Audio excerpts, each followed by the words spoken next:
don't have to tell you things are bad. Everybody knows things are bad. Everybody's out of work or scared of losing their job. The dollar buys a nickel's worth. Banks are going bust. Shopkeepers keep a gun under the counter. Punks are running wild in the street, and there's nobody anywhere who seems to know what to do, and there's no end to it.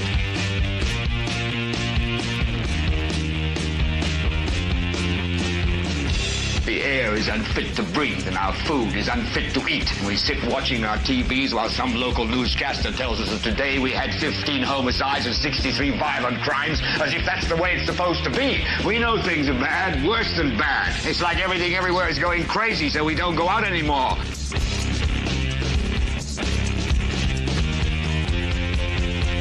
We sit in the house, and slowly the world we're living in is getting smaller, and all we say is, please, at least leave us alone in our living rooms. Let me have my toaster and my TV and my steel-belted radios, and I won't say anything. Just leave us alone. Well, I'm not going to leave you alone. I want you to get mad.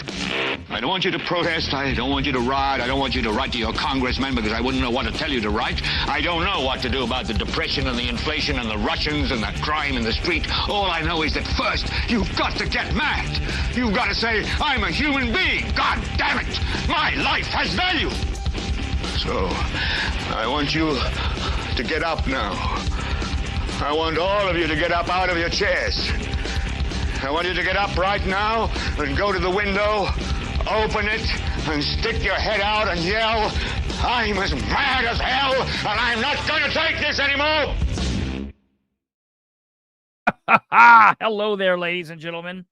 Welcome, welcome all, welcome one and all. I hope you're doing well for tonight. Whoa, did that just do that? I think it just lowered it. This new thing is going to be really cool. Once I get used to it, it's going to be really, really freaking cool. All right, ladies and gentlemen, welcome. Hey, I just flew in from the Muncie City Council meeting, and boy, are my arms tired. Look, ladies and gentlemen, I have just been through an absolute beating. That meeting that we just attended was absolutely insane. So, first up, do your things, smash the like buttons, share the shows, comment, do all of that stuff. If you're here live, great. If you're here in the future, great. If you're not here, even better. If you're sitting in the mayor's bucket seats where he sits to watch the show, welcome, welcome, welcome. Ladies and gentlemen, we may be through the looking glass. We may have crossed over with Hannibal on the Alps, on the elephants, crossed the Alps with Hannibal on the elephants. We may have jumped the Rubicon. We may have jumped the buses with Evel Knievel. We may have went over the ice wall into whatever those ice things were in the Game of Thrones. We may have done anything like that you could come up with. We may have done it tonight. We may have finally went to the Muncie City Council meeting where there were people watching both at home and in the audience, and there was a pretty good sized crowd tonight. So I have to give in my opinion, I have to give a major round of applause to my Muncie citizens. Okay. You guys, you turned up, and let me tell you, when I say that meeting was 100% turned. That meeting. That's what I should have called this episode. Over Ruby Falls in a Barrel. Absolutely. Absolutely. I should have called this episode Turnt. That meeting was turnt. Instead, this episode is called Muncie City Government is on Cruise Out of Control. Not cruise control, because they're definitely not in control in no way. But they are way out of control. The Muncie City government in and of itself is, man. I don't even know what to say. So let's just get into it. I'll let you know where we're at, what's going on. We're going to watch some bits and pieces of it. We're not going to watch from start to finish, from gavel to gavel. This is a meeting that every single human being, I don't care if you're from Muncie or not, you should watch this meeting gavel to gavel, because it is definitely a study in what should not occur by all kinds of elected officials. Like in this meeting was like one of those movies where there are no good guys and there are no bad guys. Everybody's good and everybody's bad. This movie is like, this council meeting was like Dexter. You're rooting for the serial killer. And that's nuts. You can't root for a serial killer, but everybody tunes in to watch Dexter and hopes that he gets away each and every week. And he just keeps killing more and more people in crazy ways.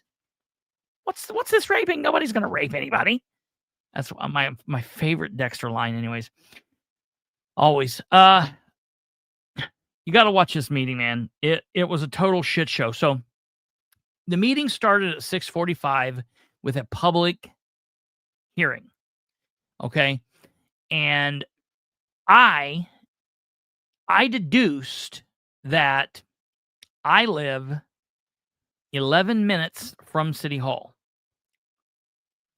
I used Google Maps to help me with that. I didn't need Google Maps because I know how far I am from City Hall, and I know I can get there in 10 minutes or less if I'm really putting the pedal to the metal, but I know I can normally get there in 10 or 11 minutes.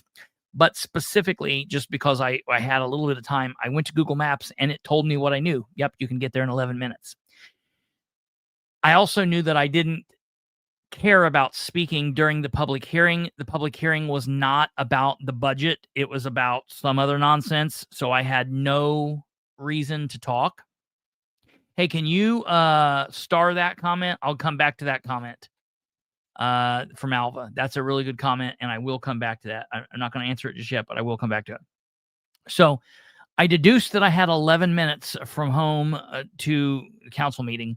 So what I did was I stayed at home to get the council meeting up and running rather than have to bother Kate. Kate needed to let somebody in. I told her I was going to call her, but I didn't end up needing her. So I was able to start it. And then I was able to get in the car and drive my butt to the meeting. And I got there before the meeting even started. I got there before the actual meeting started at 7 p.m. So it was perfect. So I'm actually sitting in this very seat that I'm sitting in here when the meeting began at 6:45. And I see that 8 of the 9 counselors are there. 8 of the 9 counselors are there. Now, I was looking for this. I was looking for there to be 8 council members, and then I was looking for this. Because I was kind of under the impression that they would put their laptop up on the dais, and then they would have the computer pulled up, and Brandon would wobble over on screen behind a beach with his sombrero on, with his Mexican mustache, twisting it, and speaking all kinds of different Spanglish. Okay. That is not what I saw. So while I was in my seat, I was like, uh-oh, he's not there. And I don't think they're going to Zoom him. So I thought, oh, this is crazy. When I got there, I quickly saw, ooh, they've stepped up. Mark Slusher's not there. but they have him on the TVs around man, I don't even know where to start first.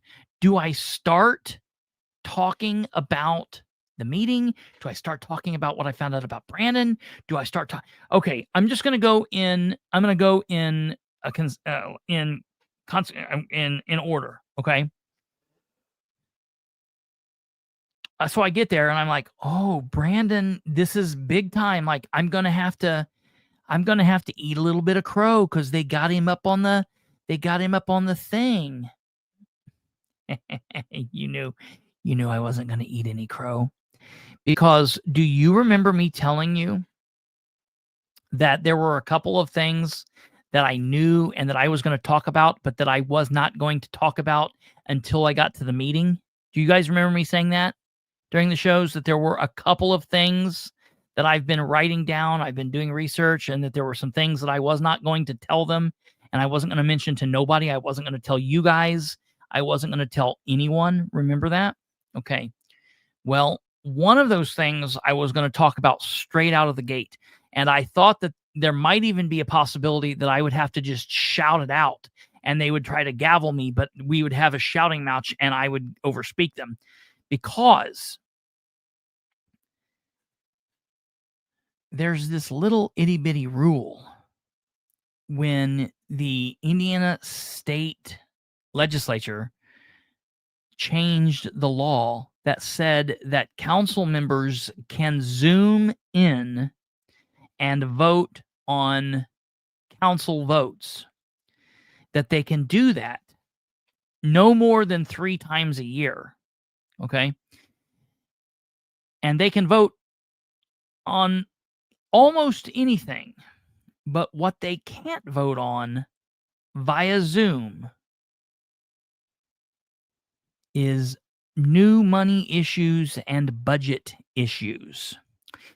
So this is the reason that I've been demanding to know, number one, if Brandon was going to be there or if he was going to be there by Zoom, and if he had told the fellow counselors this, because I knew that Nora would know that. I knew that Nora would know that he couldn't vote by Zoom. But then we also had the other thing in the mix, that there's a possibility they wouldn't even get the Zoom working. So what would happen then? So that's the first thing. So I'm like, uh-oh, well, he is here by Zoom. I'm going to see if they're going to have him vote. If he's not going to vote, what's going to happen here? It's going to be crazy. Then while I'm watching him, before we get started, as the meeting's going, I'm looking at his mug, and he's got a sparkly bow tie on, and he's in like formal wear. And I'm like, what the hell kind of beach vacation is he at that he's in formal wear? I don't go to Florida and get in Florida formal wear. I'm not going to go to Mexico and pack my tuxedo unless you're on a cruise. Because there are some cruises that have formal evening and they tell you to bring formal wear. So Mr. Brandon Garrett is on a cruise. I learned that while I was at the meeting. I also learned it when he continued to walk around wherever he was at, and he kept showing in the background parts of the cruise ship behind him. I got several pictures of this, so I can post these up. I'm not going to waste time with this, but it just dawned on me. And we're not done talking about this.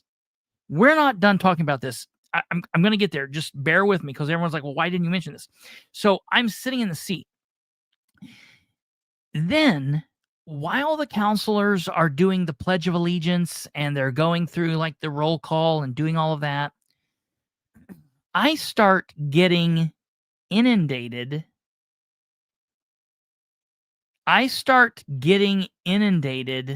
Total madness. Do not leave this feed. Stay here and listen to this. I start getting inundated with people who were there before me. And when I mean they were there before me, I mean they were at the meeting even before the public meeting started. And these people said, hey, would there have been a reason that all 9 council members would have been huddled up around each other with their attorneys talking before the meeting and like shaking heads and agree? All 9 of them? Would there be a reason? And I'm like, no, that's not good. That's not good.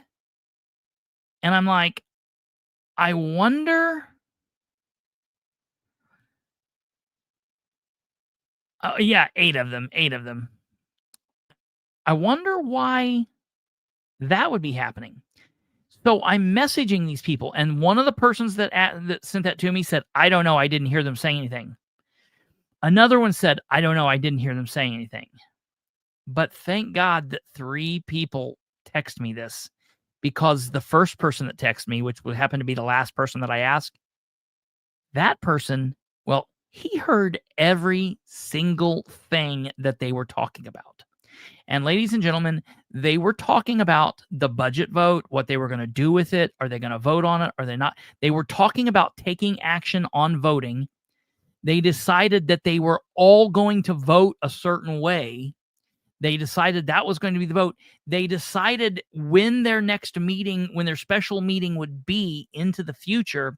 And they decided all of that before, bink, bink, bink, bink, bink, before they gavel in. And I'm sitting there thinking, oh, no, they didn't. Now, I have a picture of these people doing this.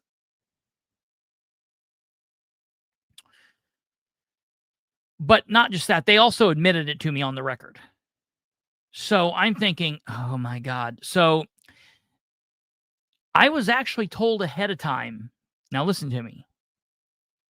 I was told ahead of time that what was going to happen here would be the meeting would get started, and I'm gonna pull this up here, and I'm gonna show you this, just so there's no,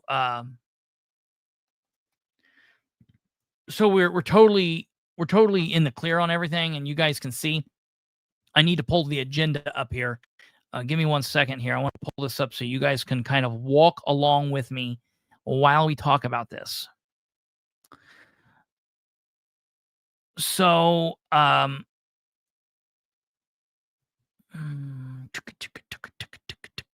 right, we're almost there. Give me just 1 second. It's got to pull up, and I got to share it.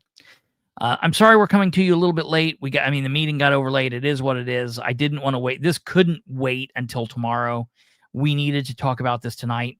I'm not going to make it too crazy long, but we do got to get through all of this. So just bear with me, and we will make this as easy as possible. But we do have to get through as much. We're just gonna take it as it comes. Okay, so all right, here we go. 2025 council packets. The December 6th meeting. Okay, here we go. All right. So, agenda.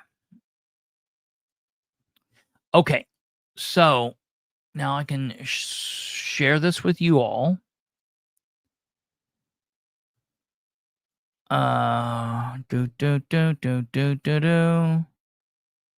Share.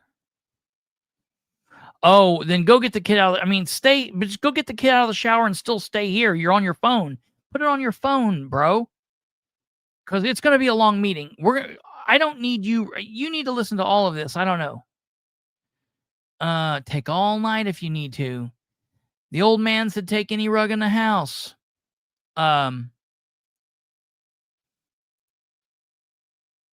Okay. What light? Yeah, I know. I need to turn it down. It's a little chaotic. Okay, there we go. We're a little bit better.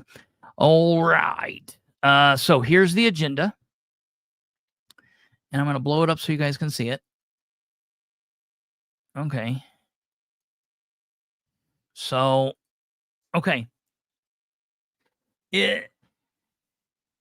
it was during all of this stuff, the invocation, citizen recognition, that I was like getting these messages and texting back and forth with people.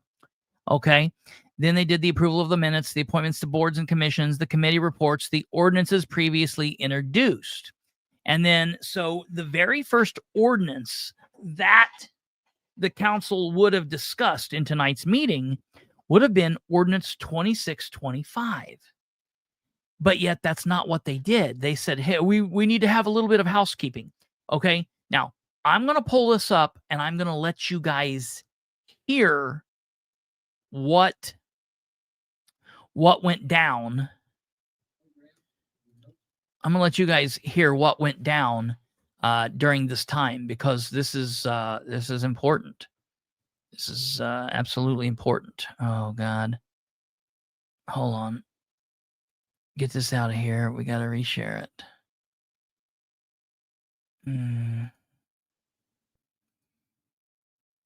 Okay. Share screen. Now, all right, here we go. Okay, view this. Take me to the bridge. All right, here we go. So I think this is right before the citizen recognition. They're talking, I mean, this citizen recognition went on for hours. Okay. Jerry talked about Breast Cancer Awareness Month. He always does. I think he had a family member that suffered from some kind of deal with that. So that's really cool. I mean, it's always a good thing. So, okay, here we go. And 32-25, the 3 budget ordinances. Delay action on those ordinances and reconvene that meeting after the completion of all remaining items on the current agenda. I got to back her up a little bit. Hold on. Because I don't have cancer right at the moment. You never know when you could get it. But I appreciate that you would wear something pink this month. You know, just throw something pink on and wear out in the public to show your support. And because I want to let these people know that have cancer. I like to let the people know that are watching too. There's help out there for you. Don't think you're all alone in this, because no one fights alone in that. Good, Jerry. I know it saves others. So. All right, here we go. I'm just actually going to do some housekeeping, if that's okay. Nora, as the finance chair.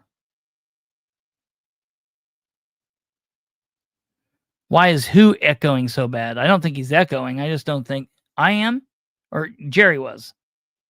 I just think he doesn't know how to talk into a mic, along with email. Okay. All right. At this time, I make a motion to Is delay she emailing action or on she echoing? ordinances 30-25, 31-25, and 32-25, the 3 budget ordinances. Delay action on those ordinances and reconvene that meeting after the completion of all remaining items on the current agenda. Wait a minute. So I'm hearing this and I'm like, son of a bitch. My sources that were texting me as I stepped into this meeting, they were telling me the truth. Because when did they, the last thing that I heard from this council during the last finance committee was we would have the meeting and then they would deal with it at this meeting. This was supposed to be the night that they voted.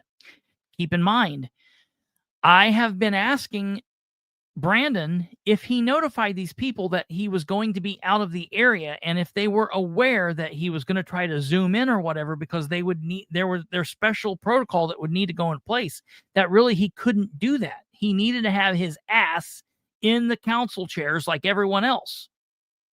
And I know there's going to be people out there, and I know when they get back off their cruise, his wife's going to come back and be like, but Bilbrey's an asshole because we have vacations, and shame on him if he... Listen, these meetings are set at the beginning of each year. Even though we're not into next year now, I can tell you that the July meeting for next year, if it's not directly right around the 4th, it will be the first Monday of the month of July, unless it's on the 4th, then it'll be moved. I can tell you that the October meeting in 2026 will be the first Monday of the month. Brandon should have dealt with this. So I've been trying to find this out, and the council didn't get back to me on it. And Brandon wanted to dilly-dally, wishy-washy around, okay? So I'm listening to this right now, and I'm thinking, wait a minute. She's like talking like this is something they've had plotted out. When did she come up with this? Well, in my world, I was made aware that they had discussed this before we all walked in. There were people there, and I have a picture. I cannot show it. I cannot show it at this time, but please be aware.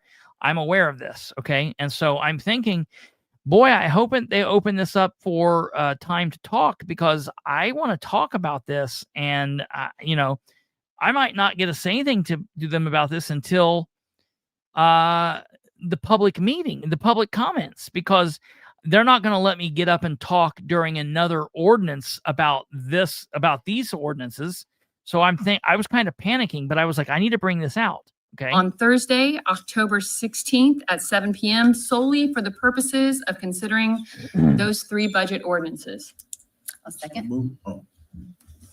Okay, motion's made by Ms. Powell, So they made the motion, seconded by Ms. Goya. seconded by Gullion. Need to roll call? Roll call. Ms. Selby, Yes. Ms. Powell, Yes. Ms. Gullion, Yes. Mr. Garrett, Yeah. And they asked Garrett to vote, but he can't. So this is funny. They asked Garrett, and he voted yes. So we've got 3 votes in Garrett. Mr. Basham, Yes. Mr. McIntosh, Yes. Mr. Dishman, Yes. Mr. Green, Yes. President Mason. Yes. 9 yes. So we have 9 yeses, but we got to go back and redo it because Garrett can't vote on it. I recommend we take that vote again and not allow Mr. Garrett. Agreed. And then the attorney comes in and says, now you're going to have to go back and do it because Mr. Garrett can't do this. Okay. Mr. Garrett isn't able to vote on that motion. Yes. Can we have that roll call one more time, please? Yeah, we're gonna redo the roll call. Mr. Garrett, you're not allowed to vote on that ordinance. All right. Mr. Basham, Yes. Ms. Selby, Yes. Ms. Powell, Yes. Mr. Dishman, Yes. Mr. McIntosh, Yes. Dishman didn't think he could Yes. vote either, apparently. Yes. President Mason. Yes. Thursday, October 16th at 7 p.m.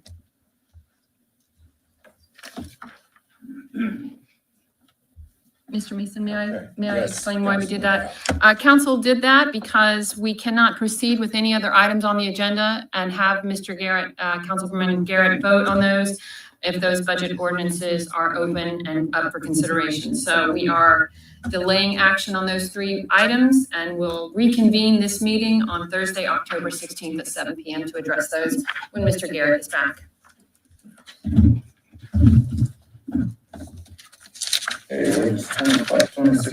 Sir, may I, Councilman Dishman and I observed the ASME So he says this. firefighters and This is just a police committee report. negotiations, and during No big this deal. Go month, back and listen to it. It we is important, observed but the we're going to get police into the and- meeting now.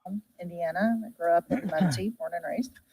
So now they're getting into the first ordinance on the agenda, Ordinance 2625. This was an ordinance previously introduced. Okay. So that's why I don't really know what Audie did, because it says ordinance is previously introduced. So this was the second reading. Okay. But this is an ordinance being an ordinance to amend the City of Muncie's comprehensive zoning ordinance from the R4 residential zone to the BC community business zone on premises located at 1600 North Wheeling Avenue, Muncie, Indiana. So this has nothing to do with the budget. Okay, this is just regular other ordinances that they're going to work on. Okay, no big deal. And listen, the lady gets up, talks about it. I think it's a great thing. Everything's wonderful. I'm like, yeah, it's wonderful. This is her. To the south is a business. Mm-hmm. That's not a residential house. Mm-mm. Not to my knowledge. I know you have the barber shop 2 doors down, but it's a residence next door. So, Okay. But I'm like waiting. I'm sitting there chomping at the bit. I'm thinking, I'm going to go up and talk about this. And they're going to try to shut me down. They're not going to want me to talk about this. But I'm like, I'm going to talk. So here's what happens. because we haven't opened our doors yet. So my guess is it'll be like a 10 to 4 kind of thing. Anyone else? Okay, roll call. Just quick, No, people from the public. anyone from the public have any questions? Lumber and Bilbrey. She's like, what's this guy? Who's he? Christopher- What's he want to talk about? Bilbrey, this sounds like an absolutely fantastic thing. And I hope here in a moment when you guys vote that you'll vote for this and pass it through. My question is, did you guys just commit an open door violation when you voted to suspend and continue the budget items until the 17th? When did you guys have that discussion? Was it prior to the meeting, before you guys started the meeting? Did you guys meet up here and have that discussion and make that, that's an open door violation? So could we have discussion on that? That the 9 of you met before the meeting was adjourned, before the meeting was opened, made a discussion on a vote. I've been trying to get in touch with you guys and let you know about Mr. Garrett's absence since last week. He wouldn't complain about it. I asked if he was going to be here. You guys could vote without him. I told him I was aware that he would not be able to vote by Zoom, and you guys met a few minutes before 6:45 and made that decision. Mr. President. How's that not an open door No, violation? number one, Hold on number just a one, second. point of order, this is not on the object that we're talking about. Number two, was that when we were discussing an item with our attorney and the city attorney? So that would be, Listen, and I get what they're trying to say. They're like, well, we were talking with our counsel, our legal counsel, and everything's okay with that. Here's the problem. So was the Henry County Commissioners. I have an open door violation against the Henry County Commissioners for this very same thing. It does not matter that their legal counsel was present. Here's what the issue was. They talked about a topic that was going to appear before them on the agenda. They talked about various outcomes of that topic. They talked about how they should vote and if they were going to vote, if they weren't going to vote, what they were going to do. They made a date. They decided on an actual full date, a time, and then they were like, okay, well, we're going to vote on that. So they made the full decision ahead of time. I don't care if they would have had two. They had the city count. They had the city administration, the mayor's attorney up there, and they had the council's attorney up there. They could have had 15 other attorneys up there. The issue is they had 5 or more counselors congregating to decide a vote before they went into vote. And I know it's not talking about some major money issue, but it is. It's talking about the budget. It's kicking the can down the road. It's allowing Brandon to get out of the responsibility of screwing something up because he wasn't here, and they go on later and they're like, well, if we would have voted, it could have been bad because it could have went 4-4. Yeah, that's tough shit. Tough shit. So they're trying to tell me why I'm wrong. I'll put it to you this way. When Luke Britt was in the public access counselor's office, he ruled against the Henry County Commissioners for this very same thing. So my mother beat me to the punch. She said she wants She wants to file the open door complaint on this, and I'm going to allow her to do that. So tomorrow morning, she will submit her open door violation to Jennifer Ruby. I will assist her, and we will see what comes of this, because this is wrong. This is not what should happen. Yeah, more than one person can file. There's nothing wrong with that. If there are other people out there that would like to file, you guys can do that. Now, what they do is they don't create several different complaints. They take the first person to file, and then they lump everybody else in with it, is what they do. And that's what's going to happen. This was nonsense. And let me tell you why this matters. Okay? Because there's going to be people that are like, Bilbrey's nitpicking. Because this is nothing stuff. I mean, really, it's not. It's over the budget. This vote over this budget, and there's really three budgets. There's the budget for the sanitary district, the budget for MITS, the Muncie Transportation, and the budget for the city. So there's 3 different budgets here. This budget vote, the discussion on the budget, the vote on the budget, the work for the budget sessions, this is the single most important item that everybody in city government works on. This is the most important thing that the mayor does. This is the most important thing that the controller, deputy controller, and their office does. This is the most important thing that the council does. This is the most important thing that the clerk's involved with. This is the most important thing that the police and the fire and the street department, because if you foul up the budget, if you don't do the budget right, if you pass the budget and it's wrong, if you don't pass the budget, if all these different things, that's the basis of everything that happens in city government. That's the very basis of paying police officers, laying police officers off, paying firemen, laying firemen off, paying street workers, getting your roads plowed, not getting your roads plowed, having somebody at the city hall with lights on Monday through Friday, 8 to 4, or not, having a crisis center open 10 to 2 with a 2-hour lunch every day, 5 days a week, on every other month that begins with Z.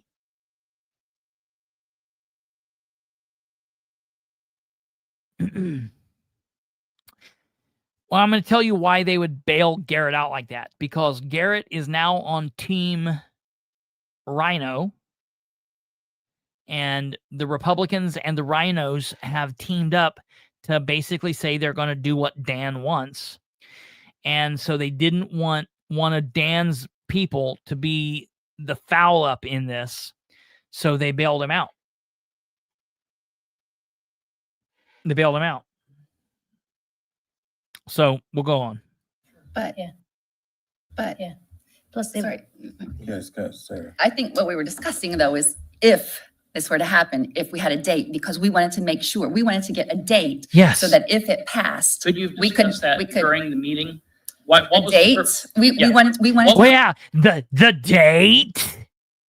The date. I don't understand. Please, listen to me. And this is probably going to make these guys not like me. Yeah, go ahead. How long did this meeting to determine a date last before the actual meeting? I don't know, 5 or 10 minutes. I mean, not very long, but long enough for them to decide about voting and things like that. Yeah. So they Took- wanted to take the time to long. find a date before presenting it in the meeting. It Mhm. took them 5 bloody minutes. Mhm. Take the 5 minutes in front of the public and do it. Yeah. Yeah. It's not like you're trying to, lock down, I don't know, come up with your plans to break into City Hall and steal everything from the vault. Yeah. Right. Yeah. Right. It's Yeah. not rocket science. It's a 2-minute long conversation about what day should we do this? Yeah. I don't know. Is Yeah. everyone good for the 13th? They do that in front Okay. of the public all the time anyways. All the time. So why is the date supposed to be some hush hush secret until we splat it on everybody? Yeah. It's the dumbest that's- argument I think I've heard yet. It is. It really is. And I'm going to say, I like the attorneys that Gullion works for, I like them. I think they're good guys. I think they're smart. I think they do a pretty good job most of the time. And we've always had a really cordial relationship. Now, they probably are not going to like that I'm going to say this, but I just wish Sarah Gullion would ever go back and watch these meetings and listen just how condescending and rude she comes off. A date? A date? You wanted to know the date before we voted? A date? Yeah. Yeah. It's not the magic password, bro, sister, whatever you are. You're making this a bigger deal. That needs to be discussed in front. These are the people that don't know the rules. And yeah, like the real said, they're getting paid $15,000 a year to be this ignorant on this shit.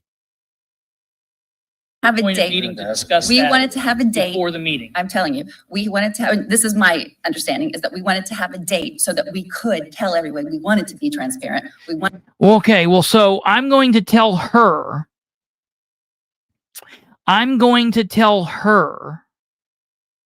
when she wants something from Ridenour and Ridenour doesn't give it. Well, Ridenour wanted to make sure everything was done the way he wanted it before he told you. Would you be fine with that, Sarah? Or are you one of the main ones that's leading the charge against Dan when he does X, Y, and Z without telling you? Are you incensed? Didn't you tell him that it was disingenuous when he was doing all of this hiding stuff behind your back and not providing it to you? You told him it was disingenuous. So let me tell you, Sarah, your comments are disingenuous. Okay? Moving on. Wanted to be able to tell you today what that was rather than do it afterward. There was talk about choosing a date afterward, and we decided we would rather have a date chosen so that we can announce it right here during the meeting. So that's what we discussed, the date. If I just it wanted to go on passed. record. I Yes. know this is not in this ordinance, but I wouldn't have had any other chance to say it during, and it's important to get this out first because I will be filing an open door complaint tomorrow, and we'll let Jennifer Ruby decide. So thank you very much. Thank you. All right. So we clarified that. Okay, roll call. Mr. Badger? Yes. Mr. McIntosh? Yes. Ms. Selby? Yes. Mr. Green? Yes. Mr. Powell? They Yes. went on and they voted. Yes. Mr. Garrett? They went on and they voted Ms. Gillian? on that Yes. lady's thing, which I'm okay they did that one, okay? So, all right, we're going to jump forward, Yes. Ms. Gillian? Yes. Mr. okay? Yes. And they talk about this deal Good with evening, the Council. Dan Ridenour. mayor's there. Connection between the village and downtown Muncie. He's talking about this road connection. This is all a big thing. The homeowners don't want it. The hipsters in the city want it. Some bike riders. It's the thing. Listen, if there's one homeowner that's going to be impacted, they got to take that into consideration.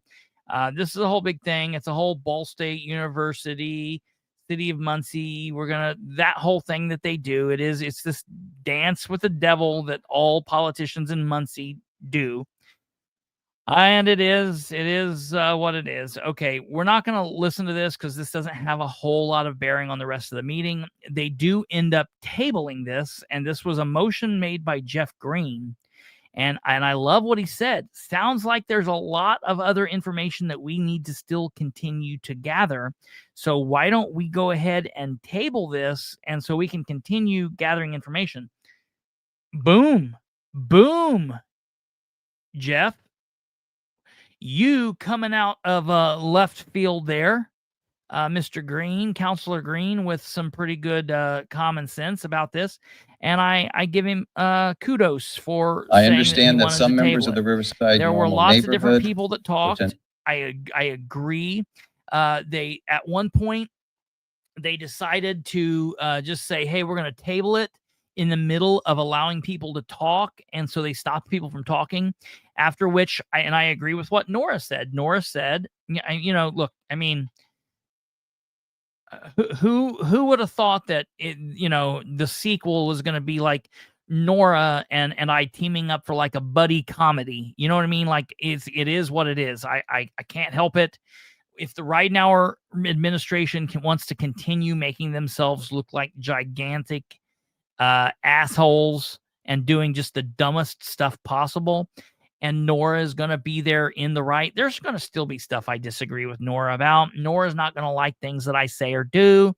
That's just the nature of that relationship. We're not friends, okay? We are adversarial, like at best, okay? That being said, like if they're gonna make her saying good things periodically, I'm gonna have to say she's right periodically. It just is what it is. Garages. So she says, well, I don't like the fact that we cut those people off and we should allow everybody to speak. And I agree with that. Nobody else come up to speak, but now it gives them a whole nother month to talk. There's a whole nother month to talk. So that's good. Or maybe they won't even put it on next month. Maybe this will go on for months. I don't know. We'll have to see. So Ridenhour does his thing. A couple citizens get up and they say, we want it. We don't want it. There was back and forth. This is a very passionate thing because, you know, there's a lot of people here with agency in this for various different reasons. So this took the majority of the meeting, honestly, since the budget stuff was off the table. Okay, so we're going to swing past this. I would highly recommend everybody to go back and watch this at some point because it is worth a watch. We're just going to blow through it because, again, it doesn't have anything really to do with the majority part of why everyone's here. The mayor mentioned, and I see that Ms. Side is in the audience, she's the results in sustainable and economic and cultural. Okay, that's still part of this. Okay, motion's been made by Councilman Green to table, seconded by Councilman Bass. And that's a good question, Alva. I don't know. I will try to find that out. I'm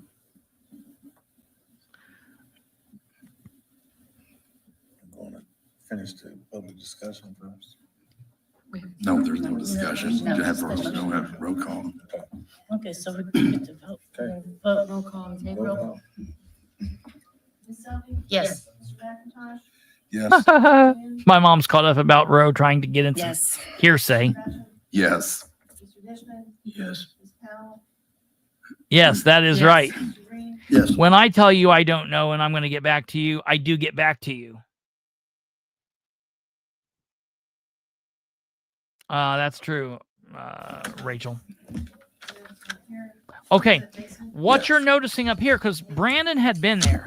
Brandon had been there at various in the Zoom, but during this vote, his feed it goes away. So I want to be very clear. I was right all the way. He wasn't able to vote. He wouldn't be able to vote on this, so it was stupid for him to be gone and be there via Zoom. He should have just not been there. The fact that he was there, I knew he wouldn't be on the Zoom the whole time. I knew it would either cut out, it would drop him, he would drop it, or he would just go off.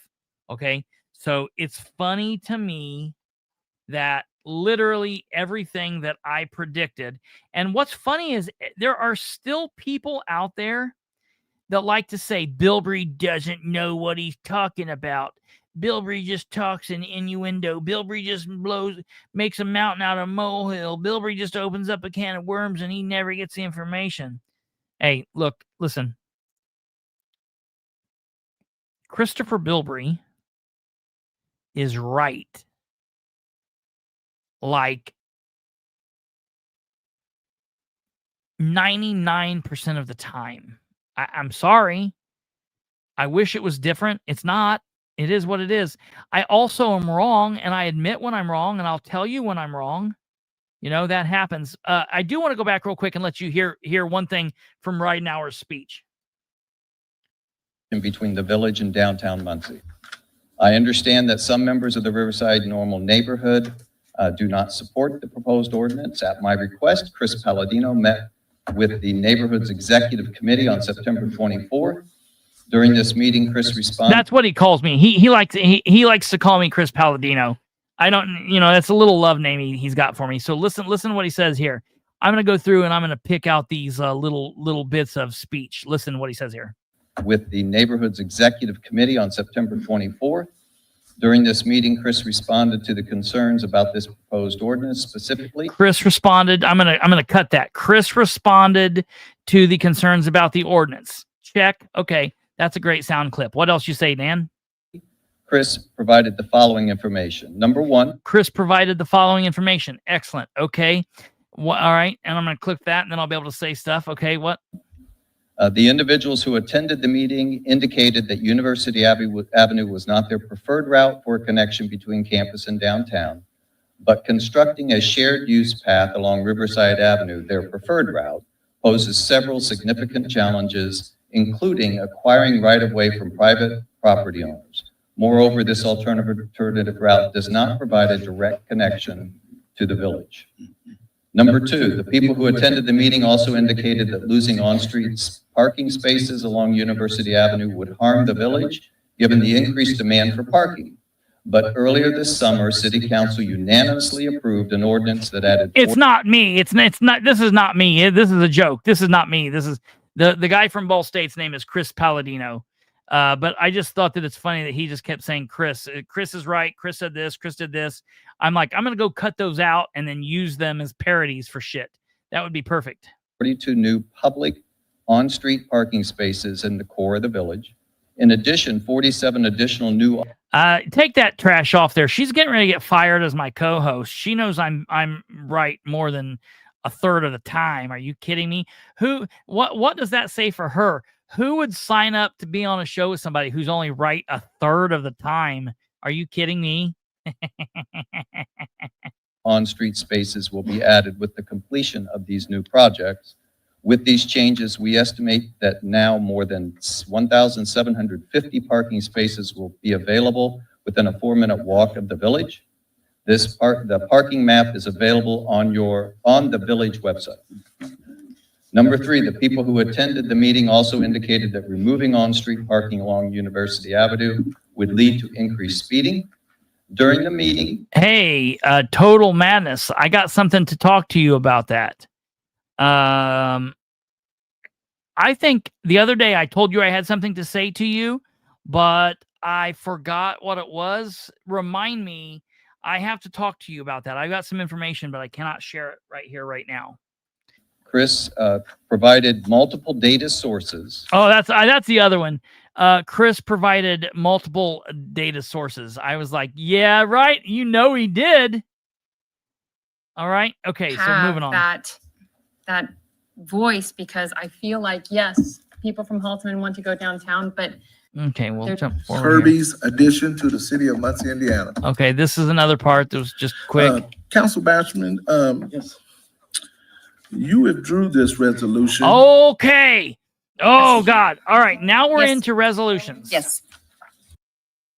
Now we're into resolutions. Total Madness. Listen to this. I don't know if you listened to this during the meeting or not. Listen to this. So, just to set this up for the people who've been watching but may have forgot. Okay.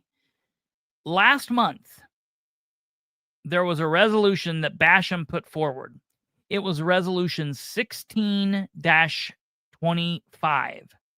It was the resolution about the weirdness with the fire department. Last meeting, Dan Ridenauer was there with the bond counsel from Bose McKinney, a very swanky, very expensive attorney, probably getting paid $750 an hour, $500 an hour, $750 an hour, maybe $1,000 an hour. Getting paid to drive up there, getting paid to drive home. He's getting paid good money, I guarantee it. The fire department was all there. The fire union guy was there, taking up 2 or 3 seats. There was a bunch of people there. Aaron Clark's cousin was there from GM Development, Greg Martz. They were all there because they thought, all right, we're going to start this project on the 2nd fire station. Ready to rock and roll, guys. Okay. You know what I mean? That's what they saw. Now, remember when I first started looking at this agenda back about a week and a half ago, 2 weeks ago, I noticed that last month when Basham pulled it and said, I don't want to talk about this while the budget's going on. I do think that we need to pull this off and we need to approach this at a different time. It's not appropriate to do it when the budget's going on. So he withdrew. He didn't table it. He withdrew. So if I'm a council person and I want to put up an ordinance that says, the park closes at midnight rather than at dusk or whatever, I can write that up and I can put it forward. And if it's my ordinance that I put forward, and before we've done any voting on it, if I say, yeah, you know what, I want to do some more work on it, I want to pull that back, I can withdraw that and nobody else can say anything else. Now, someone else next month can go and put something else in close to it, but that's my ordinance, okay? So when he did that, he pulled 16-25 off the table to be considered. So it was not voted on. There was no discussion about it. It was just done. And last month, Ridenhour got up.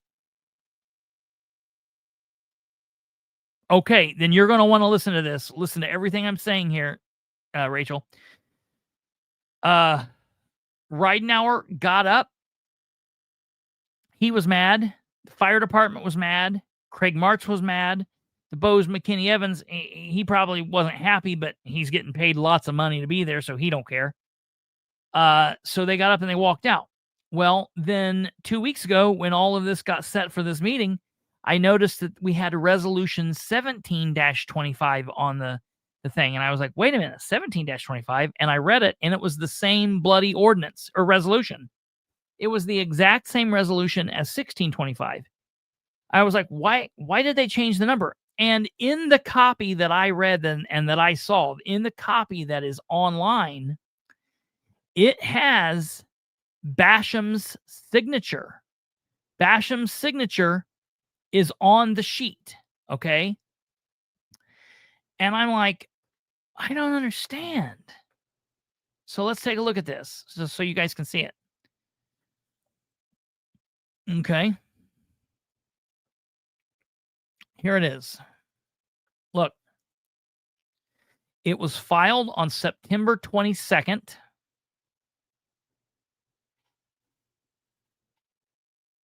Take a look at when that was. September 22nd was the last day that it could be filed. It was filed on the very last day that it could be filed in the clerk's office. Okay. It's the exact same resolution, no question. All right. It's just titled 7. The only thing different is it's titled 1725 instead of 1625. And we come down here. Everything's the exact same.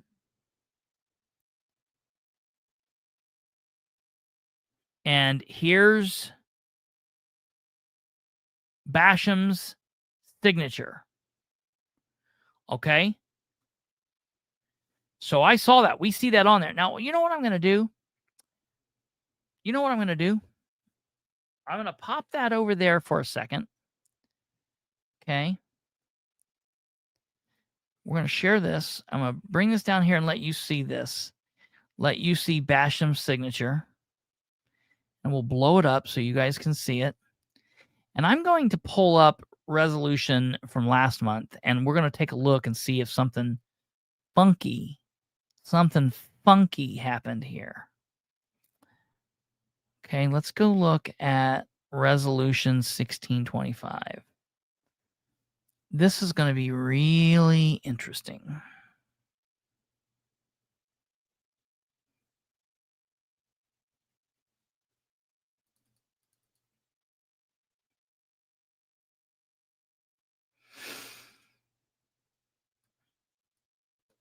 Okay.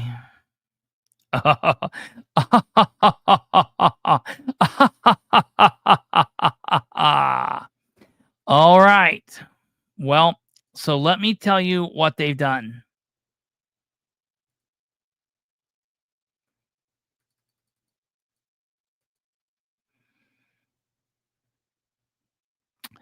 When they prepared, it matches.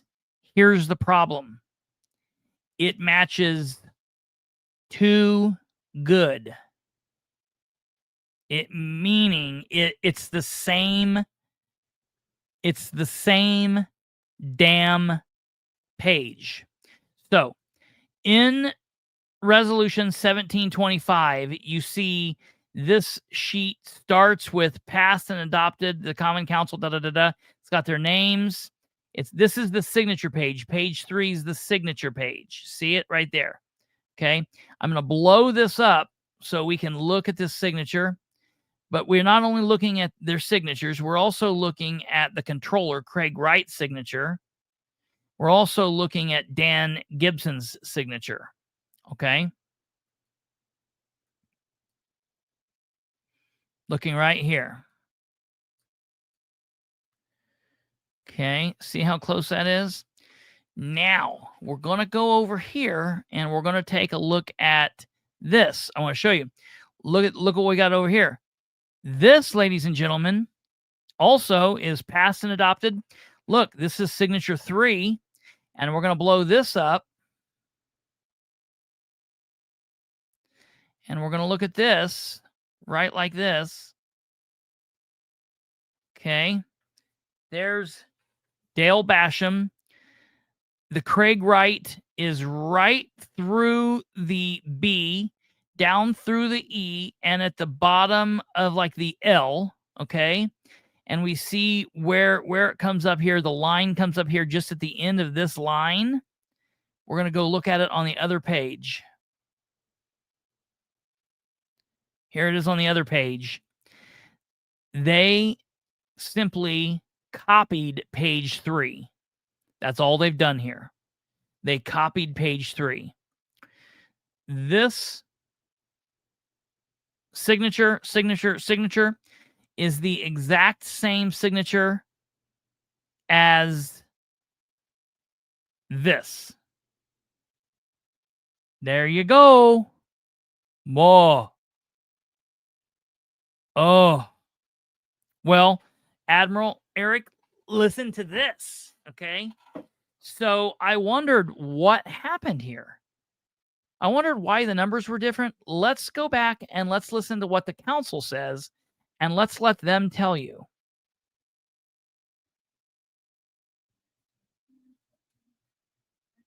Yes. Yes.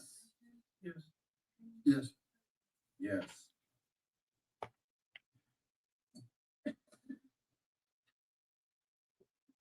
Okay, resolution 17-25.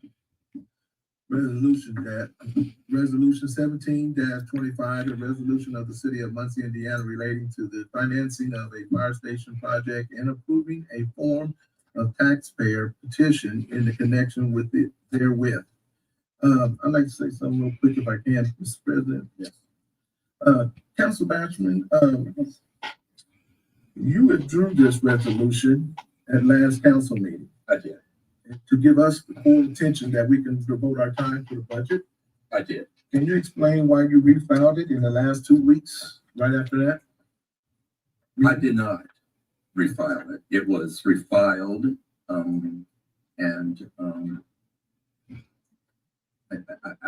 did not refile it. So Basham didn't refile it. So let me tell you how filing a resolution or an ordinance goes. Anybody can do it. The council can do it. I could do it. I can draw up an ordinance that I want them to look at. And all that I would have to do is I would have to take it to a counselor and have a counselor sign off on it. I would sign off on it. The counselor would sign off on it. The controller would sign off on it. And an attorney. The attorney could be the council's attorney or Dan's attorney. Okay? So anybody could do this. Anybody could do this. But Dale Basham is saying I didn't refile this. It had my signature on the original one. Basham says it had my signature on the original one. So 1625 had his signature. I think he's also found out that the signatures are the same. And it was refiled again, and a surprise to me. Now listen to me. Listen to me. Listen to me. Listen to me. If this man is not questioning what in the hell Ridenhour is doing, if he's not upset over this,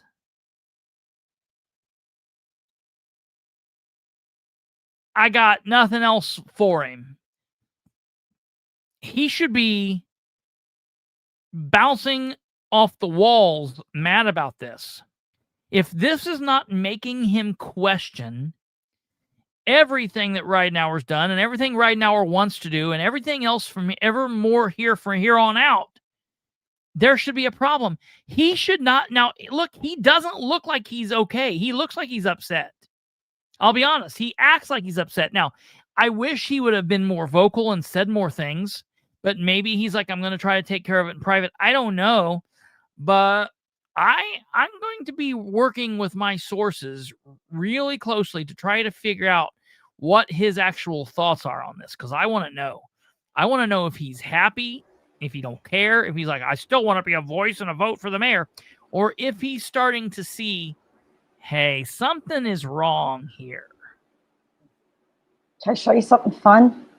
Sure. Oh, I was playing on Canva. Yeah, I was going to do this too. So I took screenshots of what you put up. Uh-huh. And took the background out of one of them. Yeah. And the sign, sized them up and all that fun stuff. You want to put that on the stage for me because I'm off screen. Let me see if I can do it.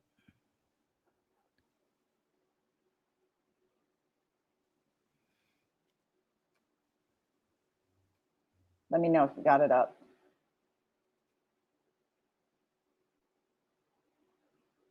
No, hold on. It's not letting me. Why isn't it letting me? Before presenting screen. Oh, no, now it is.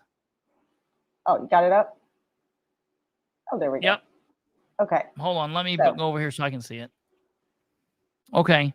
Show it away. Okay, so I did the one from one set and one from the other set, and then I removed the background from one. And here we go. Let's see if this works. Yeah, it should fit. I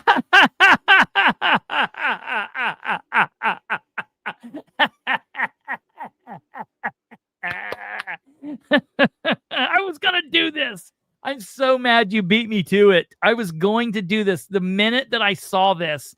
And you know why? Because, so let me tell you something. Now, I don't have the size exactly the same. No. That's perfect, though. That's perfect. But look at that. Yeah. I mean, there's nothing different. Everything is perfectly parallel. Yeah. Yes. It's basically they forged signatures. Yes. Listen, I would, because there's more than Dale's on there. I think this is criminal. The council. Can I ask you a question? Is there anybody out there that's read? Are there anybody out there that from Muncie that's read anything about the budget process in the Star Press? Has the Star Press ran anything about the mayor not providing the council with anything about the budget process, about the numbers, about being off, about not being off, about SB1, about anything? Is the Star Press not saying anything? Well, that would be advertising for Nora. Even if they don't even have to mention your name, they can just be like, this is going on, this is going on, this is going on. It's amazing to me. This should be in the Star Press. This should be on WIBC. I knew the minute that and I'm going to tell you why. Can you put that back up there? Do you still have it on there? Oh, I took it down. I'm sorry. Oh, damn it. Do I have it in Canva? Probably. Oh, not if you didn't share it to me. Just let me jump over and I'll share it to you, and then you can do what you want to do with it. How's that? Yeah, Give because me a minute to talk while I'm doing this. yeah, you're fine. Because here's the thing. And I noticed this the other evening because one thing beside my dad taught me lots of things amazingly. You know, that's just how that happens. But one thing that my dad told me, and I'm not taking, this is going to sound like I'm taking a shot at Dale, and I'm not. But my dad always said, as a businessman, as a professional, you don't ever write or sign anything with blue ink. You don't ever write or sign anything other than black ink. Black ink is what you use in business, in professional world, as a man. And that's something my dad always did, is he carried a pen in the back of his pocket next to his wallet, and he carried the same pen always, and you could always tell it was his pen because it had the curve of his ass in the pen there, back there. And I've done that since forever. And that's just something my dad taught me to do, and everything I do is black. And I've always noticed that Dale signs in blue, but it's weird because it's not just a blue pen. It's like a mixture of a blue and black pen. It's weird. It's almost like he did it with a real thin black pen and then goes over it with blue. It's wild, but you can see both colors. And when I was looking this up the other day before this meeting, I didn't know anything. Dale broke this tonight. I'm not saying I broke the story. I just realized, I was like, I think they used the same. I just assumed Dale did it being lazy. I just assumed that for some reason he thought he needed a number. They generated a new number page and he took the old thing in there. That's just what I assumed. I didn't think like I had some major breaking story.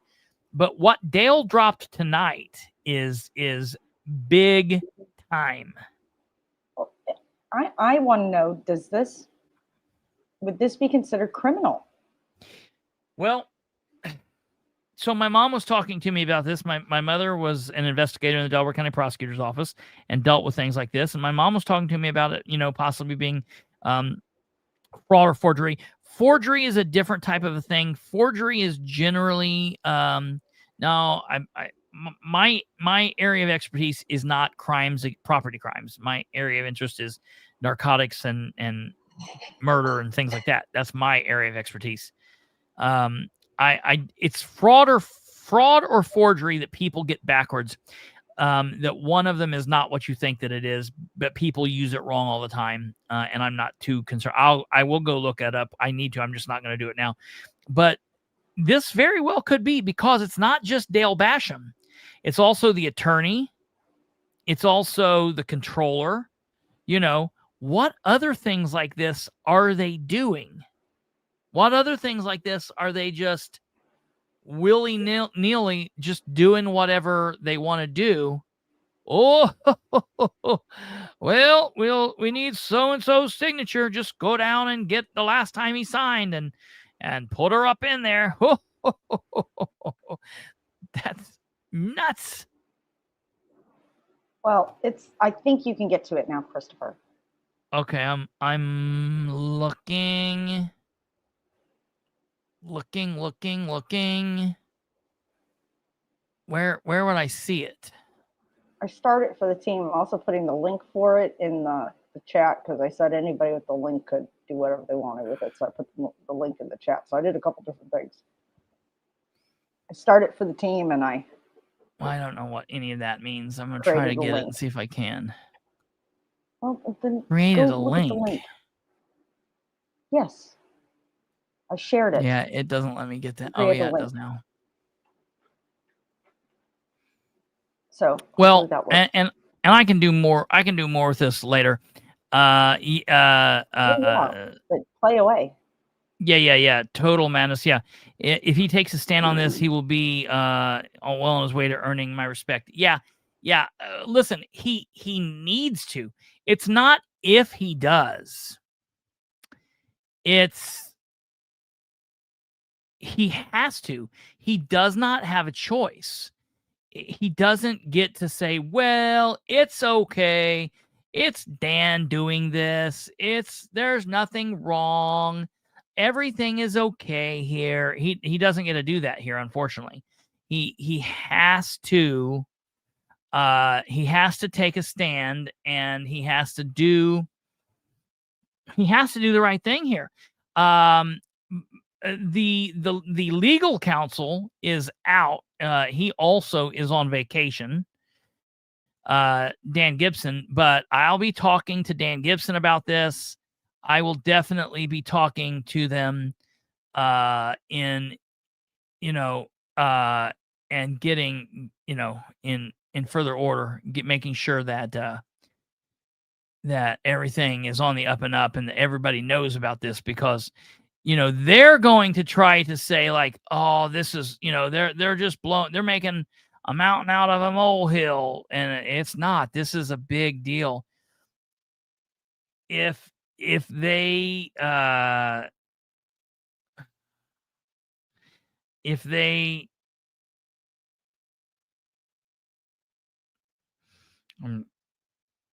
seeing what's going on.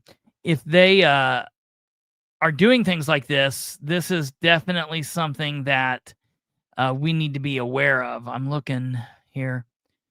I've almost got it. Oh yeah, right here. Well, and the reason there is a little bit of weirdness with how it matches isn't because like it's off. It's because Kate took the screenshots of two different sized paper already to begin with. So their papers were already different. I'll show you here. This is just what I've done in quick order. So here's this. Okay. And I will show you here what I've got. Let me delete this. It usurps the authority of the council. Certainly does. Damn. I mean, this definitely. Okay, so I want you to look at this. So I've got two pictures up here. Okay, so here's one of them. Okay, and I've got the other one laid right over top of it, and it's zero transparency. I'm going to slowly pull up the transparency. Okay, and we're going to see. Oh, right there. So I'm gonna watch me pull this away.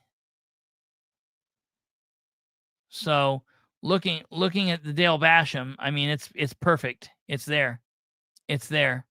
I'm gonna blow this up. I'm gonna lay it right on top of it. Bing. I mean, it's yeah. Oh gosh, look at that. Other than that thing there, and it's just because the size is a little off. That is a copy.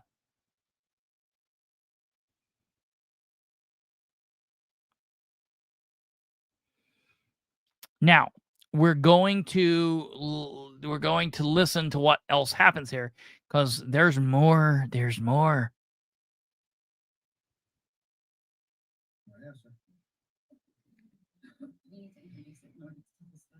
Yes. Do we want to introduce it? Is it a valid ordinance? Is it a valid resolution? If it wasn't council sponsored. So the council says, if it wasn't council sponsored, is it a valid resolution? And the council's attorney says, no, it's not. All right, let's listen.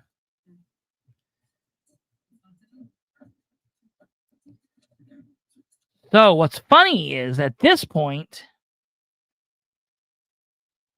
the bond attorney Bose, McKinney, and Evans are very prestigious attorneys. They don't play around.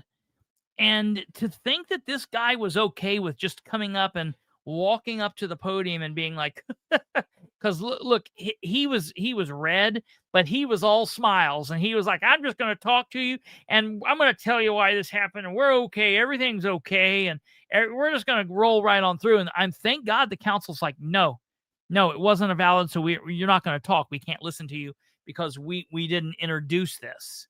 That guy was just going to roll on through it. Listen to this.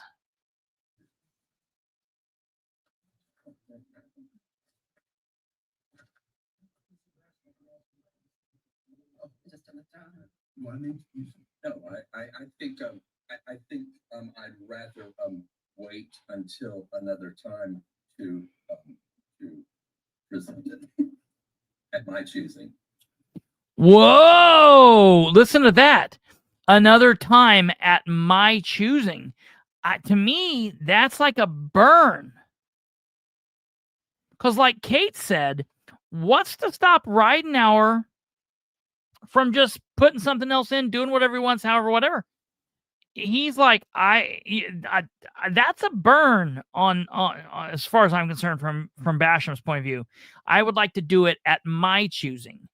You know what I would do if I was Dale is I would say, no, I'm not. I would throw these copies away and I would say, I'm not signing this resolution. To hell with this. We're not done yet.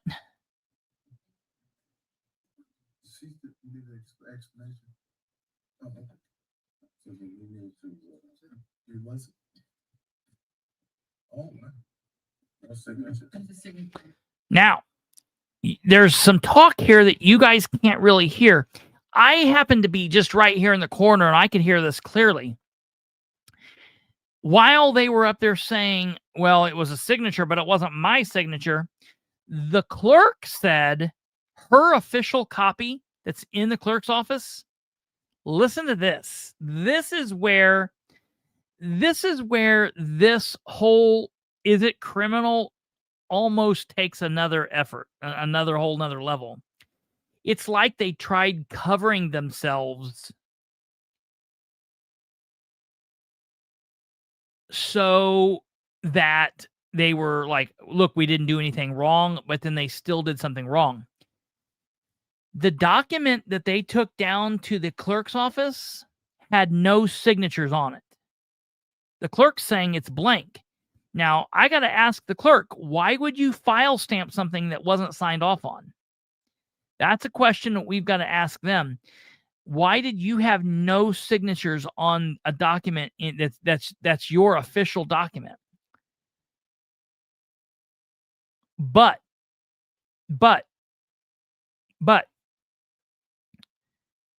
the weird thing is, so they left it blank on the official document that was stamped.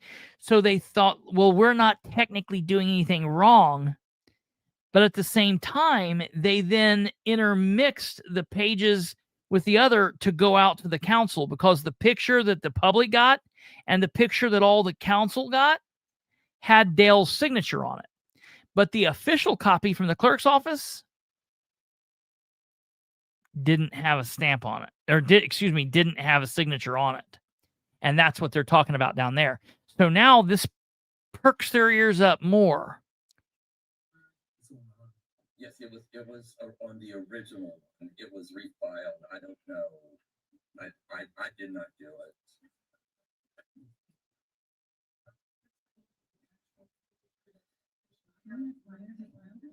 Oh. Okay. Yes. May I ask who filed it? Who filed it?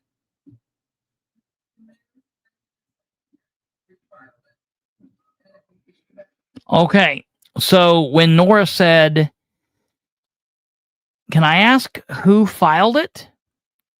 The only people that would know that, either Dan would have to speak up. He did not. He just sat there with his thumb up his ass. I don't understand why he wouldn't have said anything. Why didn't he come up to the podium and be like, look, this is what happened. This is what... It's funny to me that didn't happen. All right? Like, he could have cleared all this up. Why didn't he clear all this up? So they ask the clerk, and the clerk says the mayor's executive assistant, actually the chief deputy clerk, Lacey, says the mayor's executive assistant.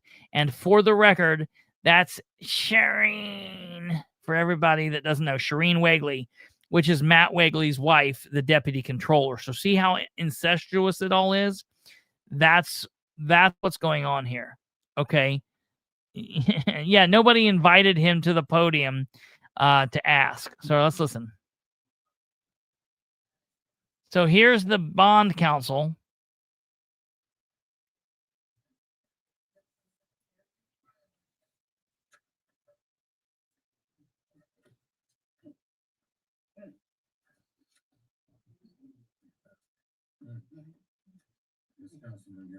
But that was before he knew that a council person hadn't okayed it. That's, no, you didn't. You didn't. No, you didn't. So let me tell you what you don't hear here. The council, or excuse me, the clerk's office did raise a question on why are you bringing this down without it being signed? So she speaks up and she answers the question that I just asked.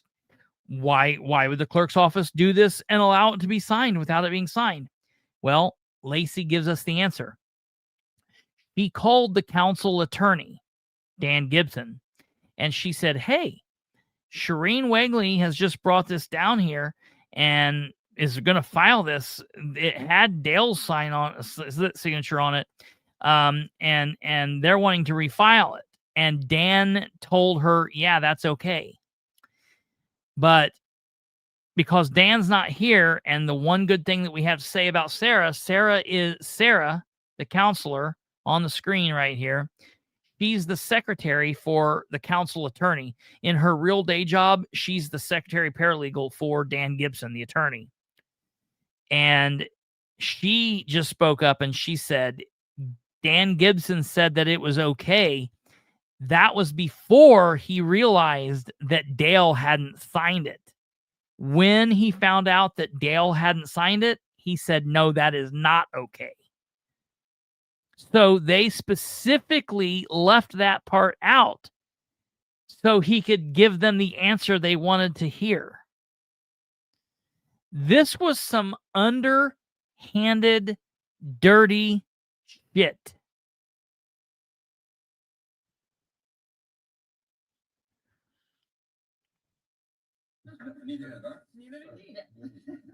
Okay. My name is Dennis Sod, and I'm with Host Evans. Look how happy he is. Boy, he's just so happy. I'm Dennis. Now look at how unhappy these people are. Okay, these are all of our fire people back here. This guy, this guy, this guy. The whole fire department is over there. Excuse me, I guess it's over there. Ridenhour's administration is all over here. Okay. Let's listen. With the city on this project, I just wanted to answer the question about the secret. Council, are we allowed to discuss this? We haven't introduced it. Yeah, we haven't even filed. Okay, appropriately. We'll wait till. Are we allowed to discuss this? Nora says, no, it's not been introduced. It's not only has it not been introduced, it's not even been filed appropriately. And Basham said, we'll wait another month to file it. We'll get clarification on the question of signatures. Thank you. Now, they don't even wait till this guy gets up. The fire department gets up at this point. Rachel, are you still here? The fire department gets up and they're storming out. Greg Martz gets up and he's storming out. The whole administration, the whole group of people wanting to know about this, they all get up and they're mad. Is there any other business? I'm waiting on that.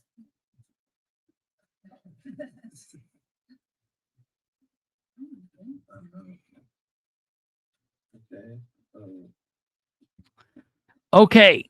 So,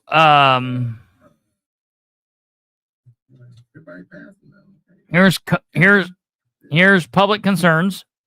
We're almost done, folks. Just bear with me. We're almost done.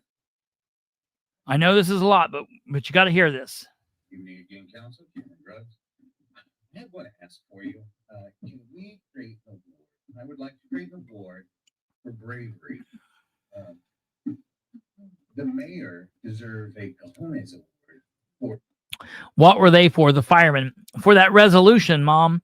That resolution is to build them another very expensive multi-million-dollar firehouse when we don't have the money to do it over on Wheeling. They're just building that other one over there on Broadway, Martin Luther King, for $9 million plus. And then they're going to build another one for what's the price on that other one? 11 million or something like that. So yeah, that's what it is.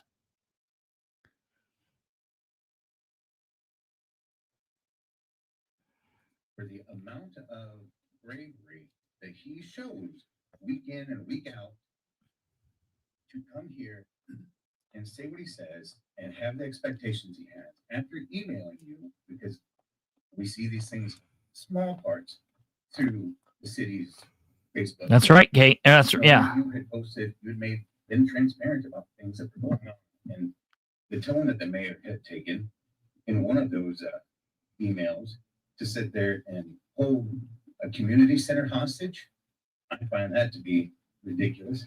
Talking about games over the last 5 years that we've been playing, and suggesting you all are playing games, and then just like the meetings that he had, it gets frustrating because people are tired of having this happen. They're tired of not being given the information, having the transparency they were promised. I don't understand. I still don't understand. We have a Republican mayor, we now have a Republican council. Why we can't have, working together, put out all the information, explain things, explain the insurance, why things change. I have questions about the insurance as far as the budget goes. Whenever you talk about that, find out before that, if it's not been provided, what are the changes to the insurance? Because yes, it's going to go down, but does that mean that insurance, what is offered goes down? People don't want to find out after the fact. They don't. I don't know how many. We got 600 people, 600 employees that they talk about, 209 on EE, 199 on family. I would not want to be somebody that finds out after the fact that my kid can't get the treatment that they need. I'd be pissed off if I was an employee and that stuff's getting tossed around like political footballs. Put out the information. I don't understand why that doesn't happen. It's not your fault. You guys are dealing with what they give you. He came in late, but Republicans too don't have to help out, try and work. Why aren't we putting explainers out there? Show what's going on. Why do we need this? Why do we not need that? Why do we have to pay for Channel 60? Who the frick uses Channel 60 anymore? Sorry. But that kind of stuff. Like, it's frustrating. And so, like, if we can, I'm all for working together, but I am tired of, I know I'm not the only one. I'm tired of feeling like we can't get information out of this administration. I know I'm preaching to the choir. Absolutely. And Republicans alike, I know you feel me. This is not a Republican Democrat thing. This is purely, we need accountability, we need transparency from our administration, from the people who decide what our budget is. Thank you. Okay, because I speak next, before we do that, I just received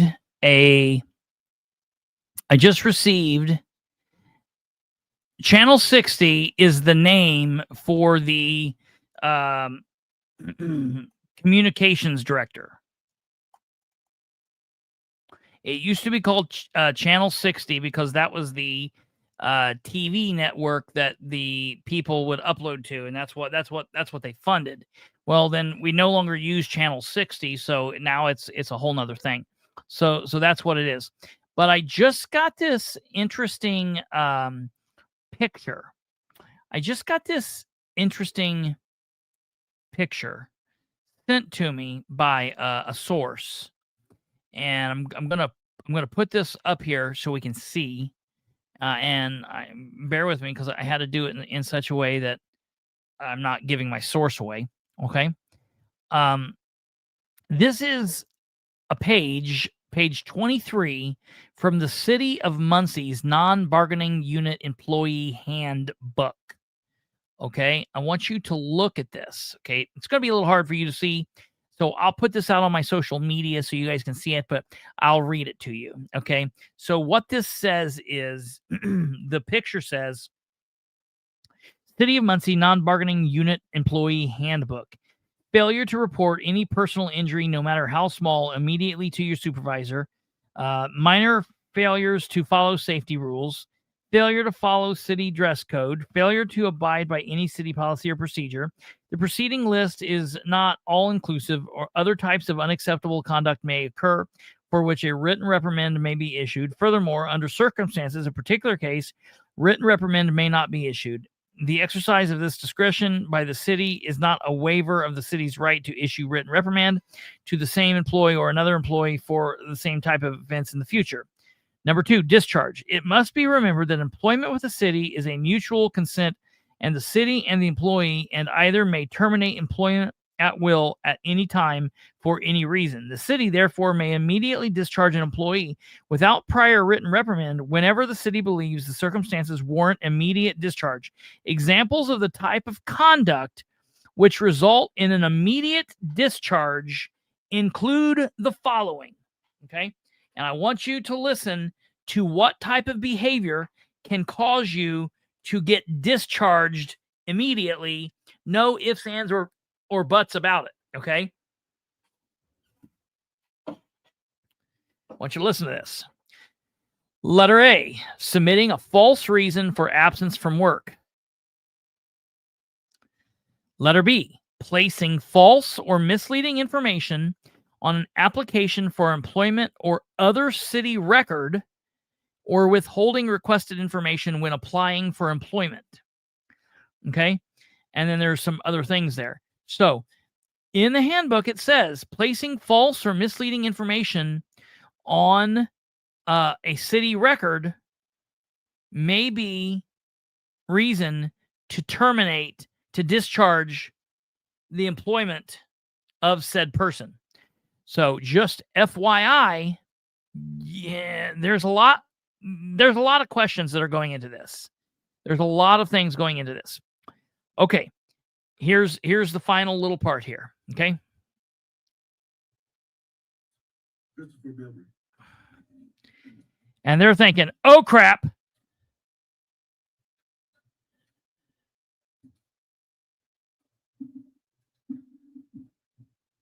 I'm going to kind of springboard off Mr. Grubb's comments. First and foremost, I think that what we saw at the end of the meeting with the resolution, I don't know if it's 16 or 17, because it was 16 last month. You guys didn't take action on it. It was tabled, it was pulled off. And then this month, it was apparently filed without the council's approval, and it was renumbered. So I don't understand why that's happened. So maybe we look into that as well. But I think time after time, we see things like this happening, and it is very frustrating. Cameron's right. It is extremely frustrating. It's not this hard. It shouldn't be as hard as it's being made. This budget process has been probably one of the more painful processes in the last several years.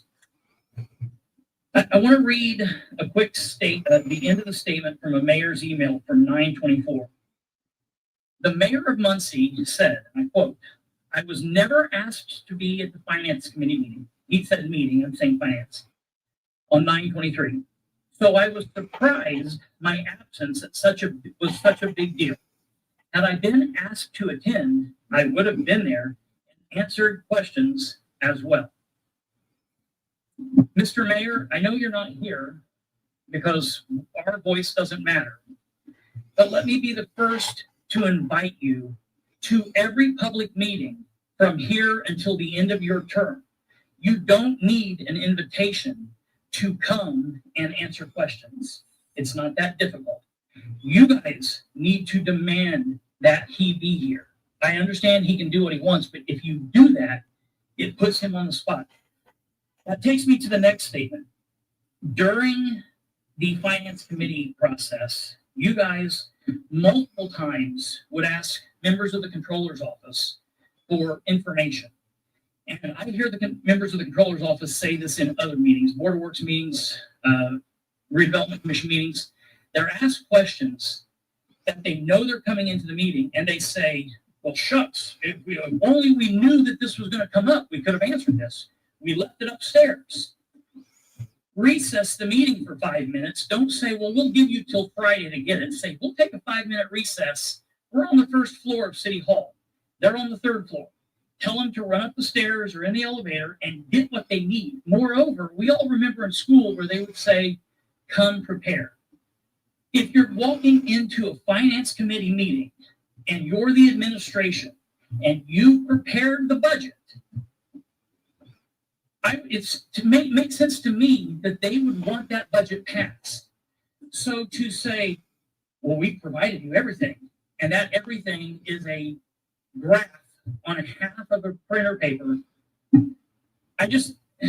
it floors me, because we're still having an issue where the administration's saying they provided you everything you need to know about the insurance.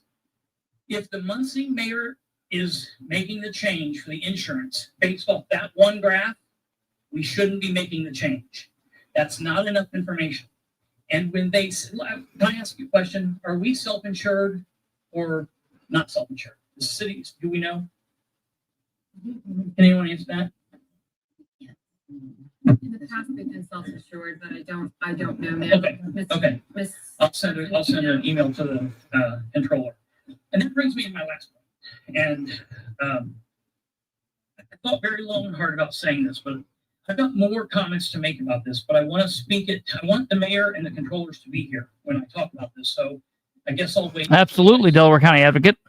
During the special meeting, during the budget, and I'll come up at that time and speak this so they can hear it, because I want them to be present. So, and I wanted them to know this. I had a because here's the thing. So in these public concerns, you're only supposed to be given 3 minutes. Okay.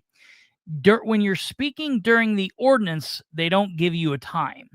So I had 1, 2, 3, 4, 4.5. I had 4.5 pages that I wanted to read, that I wanted the council to hear.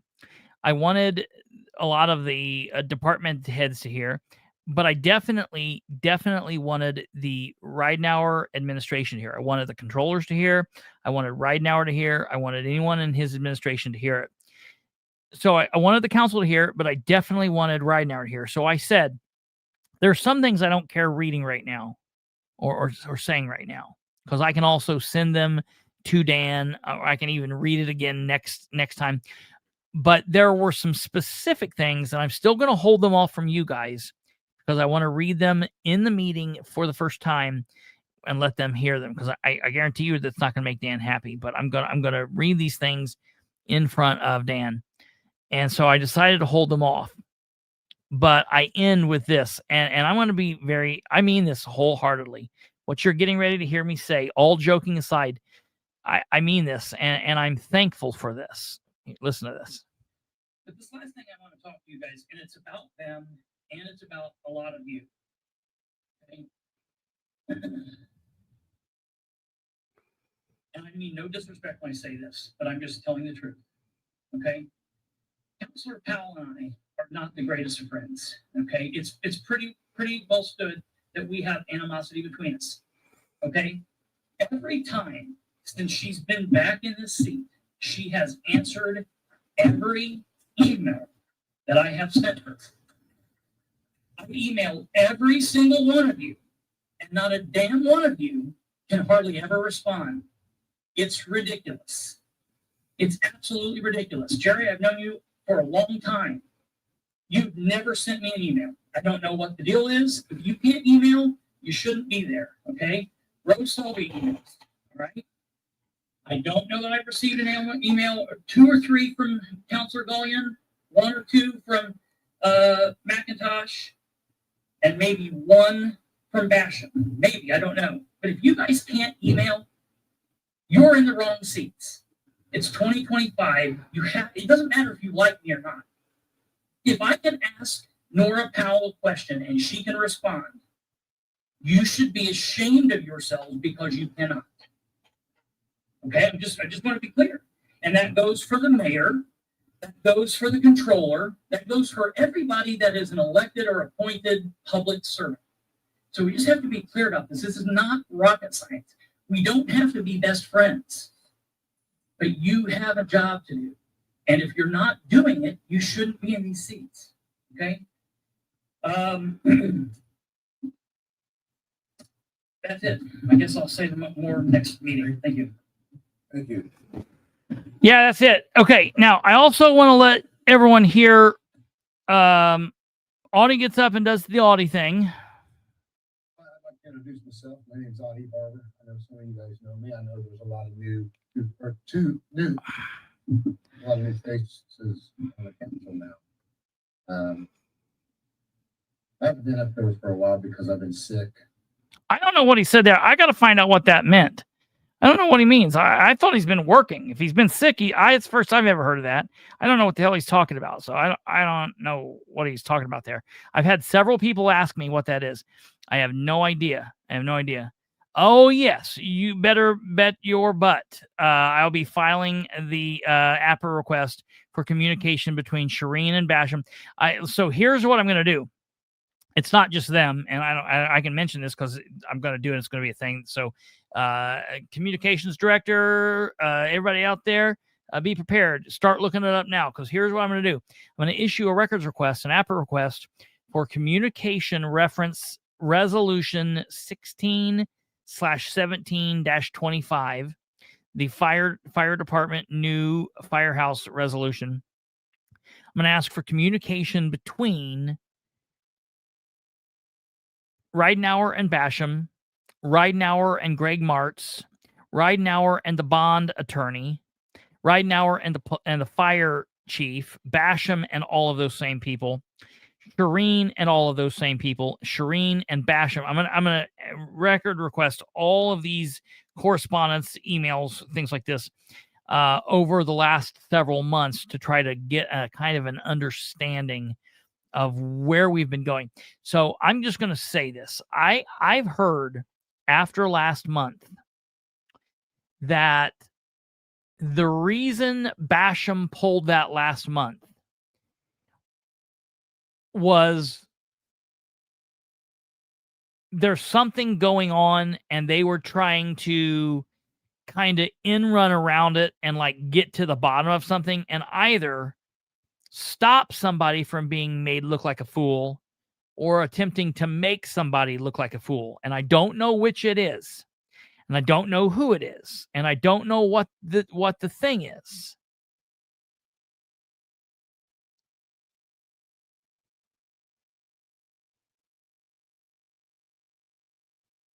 So I gotta figure out. So I gotta figure that out. I don't know, but I'm gonna get all of that. So I'll let you know. I was reading down there the comment. I see files being deleted as you speak. But he didn't mention the tired part. I genuinely thought he had health issues. Audie normally doesn't have, like, I know he's got a back issue, just from being Audie and, being a hellraiser and doing what Audie does, but I've not heard anything about it. I mean, Audie and I talk frequently. He's been really busy this summer. He better not be sick and just not have told me. Like, that would piss me off. So I'm gonna have to find out. We'll have to get to the bottom of that. But he told me he was joking about being sick. And okay. I get it. So he said he was joking about that. I get it. Well, so that is right, because he has been working. The summertime is Audie's busy time, and Audie works like no other human being alive. He works like 32 hours a day in a 24-hour period. Audie works 32 of those 24 hours, and he's constantly working and doing stuff because he's freaked out. Although we haven't had bad winters, so he's basically been working every, whatever. But I know that he's also said he's just been a little frustrated with everybody and everything. So he's just taken a little bit of a summer pause, but he said he's going to get back into it. But a little rusty tonight. He was a little rusty tonight, but he's gonna get back up on that horse. You know, it takes a minute. He's haughty. He had a hard weekend. Last year we was discussing the fire station, the $9.5 million building. Beautiful building, beautiful fire station. I was like, read the screen, read the screen. Well, I'm sorry, because normally when I've got it up here in front of me and it's big, but I've got audio on, I've got the council on, so I can't see it. So I'm having to look at it on the small screen, and I am like blind as a bat. That's my fault. We're a shortfall. I think some of the contracts that you guys have discussed and agreed to, some of them said that if you didn't have the money to give them the raise, they would drop back to the 3% instead of 10%. Now we're giving you packages again to raise again another 10% every year, 2 or 3, depending on the contract though. And I understand these guys are underpaid. I love them all to pieces. They're great people. I've got family. And on the police department. But if we can't afford to pay them more than what we got, then we can't afford to pay them. And it's just that simple.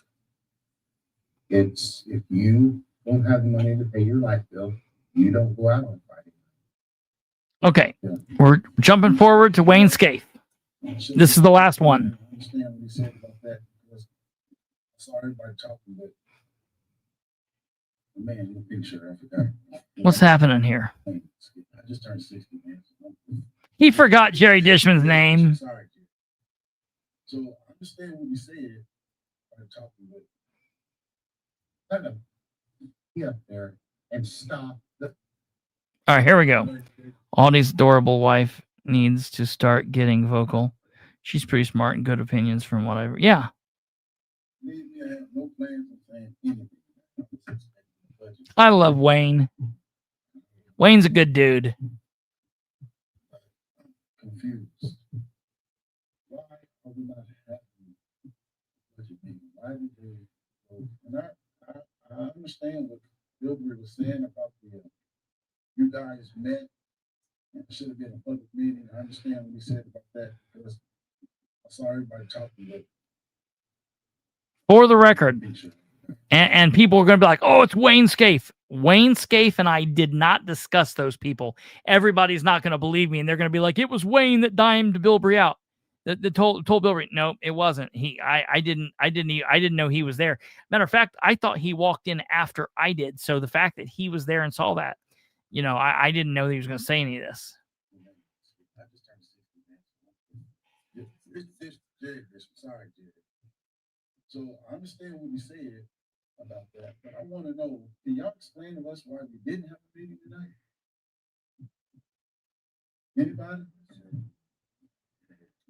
With only 8 members present, you can't vote on the adoption of an appropriation electronically. So the fact that Mr. Garrett was absent, he could not vote or participate at all in the meeting as long as we were considering for adoption those 3 budget ordinances. We opted to delay action and wait till he is back, because if we went down that path and there was a no vote, if it was tied, then not if it was a no vote. No, Norma kind of spoke there. So I want to be clear, because they didn't really explain this very well. Brandon could have effed off down to his cruise and done his cruise thing and been out on the cruise boat. And I want to tell everybody, for the record, he was on a cruise.